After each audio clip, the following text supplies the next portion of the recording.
गोटे नियारा अनुभूति निश्चित भाव में मु भी विगत 5 वर्ष विधानसभा थी ए वर्ष भी अच्छे आम सरकार रे एवं सबुथ विधानसभा गृह साक्षी रहा गोटे ऐतिहासिक दिन ओडिशा यूनिवर्सिटी अमेंडमेंट बिल 2024 एवं स्टेट हाईवे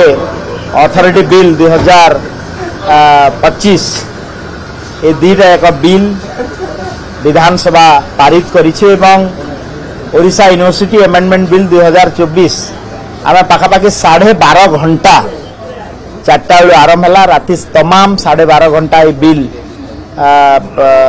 आम हाउस पारित कला एवं पाखापाखि आम हिसाब करूँ 14टा अमेंडमेंट माने क्लॉज बाय क्लॉज डिस्कशन है एवं निश्चित भाव में ये विधानसभा गृह होची चर्चा आलोचना पाई एवं आज गोटे नियारा ढंगरे नियारा परंपरा रे शासक विरोधी गोटे इश्यू को चर्चा आलोचना करी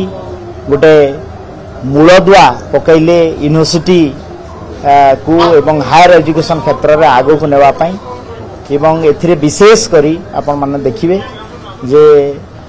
यूनिवर्सिटी रो स्वायत्ता ऑटोनॉमी को रक्षा करागला जोटा कि पूर्व सरकार ताको एनक्रोज करथिला आज ये गवर्नमेंट यूनिवर्सिटी को ऑटोनॉमी देवार प्रचेष्टा करिछि निश्चित भाव में यह गोटे एवं आउ द्वितीय बिलटा जो है एटा मध्य गोटे फर्स्ट टाइम ए भलिया बिल जोटा कि स्टेट हाईवे अथॉरिटी बिल 2025 जोटा कि आपण माने गोटे रोड मैप तैयारी हबो जेते बेले ओडिशा प्रदेश को 100 वर्ष पालन करिबु 2036 रे भाषा भित्तिक राज्यर एवं भारत वर्षर स्वाधीनतार जेते बेले 100 वर्ष 2047 पालित हबो एवं नो रोड नेटवर्किंग क्षेत्र रे एटा गोटे जुगांतकारी पदक्षेप प्राइवेट इन्वेस्टमेंट आसीबो एवं स्टेट हाईवे अथॉरिटी को पावर दिया हबो तार निजी फंड जोगाड़ करिवो एवं रोड सेक्टर जेते बेले नेटवर्किंग सेक्टर मजबूत हबो निश्चित भाव में ओडिशा प्रदेश आगो को